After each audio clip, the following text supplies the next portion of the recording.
What's up mga kalay? Ngayon, tamang food trip tayo ng arroz caldo na may dalawang itlog.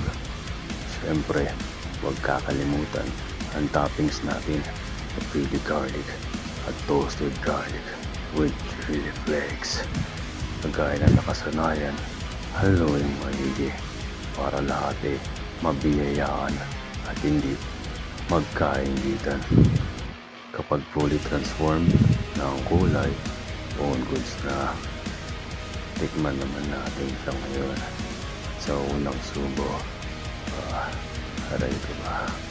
Sakit ha? Alam niyo ba, pag ang sahog sa lugaw ay manok, arroz caldo ang tawag. Kapag tuwala ng baga at lamang loob, lutong Tagalog. Kapag ginisang luya at patis, plain lugaw lang pala yun. Naalala ko noong high school ako, mag-isa lang sa Bicol. Kapag walang-wala talaga, naglalaga ako ng bigas. Kasi madaming tubig, tapos bigas. At para magkalasa, nalagyan ko ng chili chips, tapos gisadong bawang at luya, at konting patis. Kaya yung lugaw ko, naging isang arroz caldo. Yun lang. Paalam.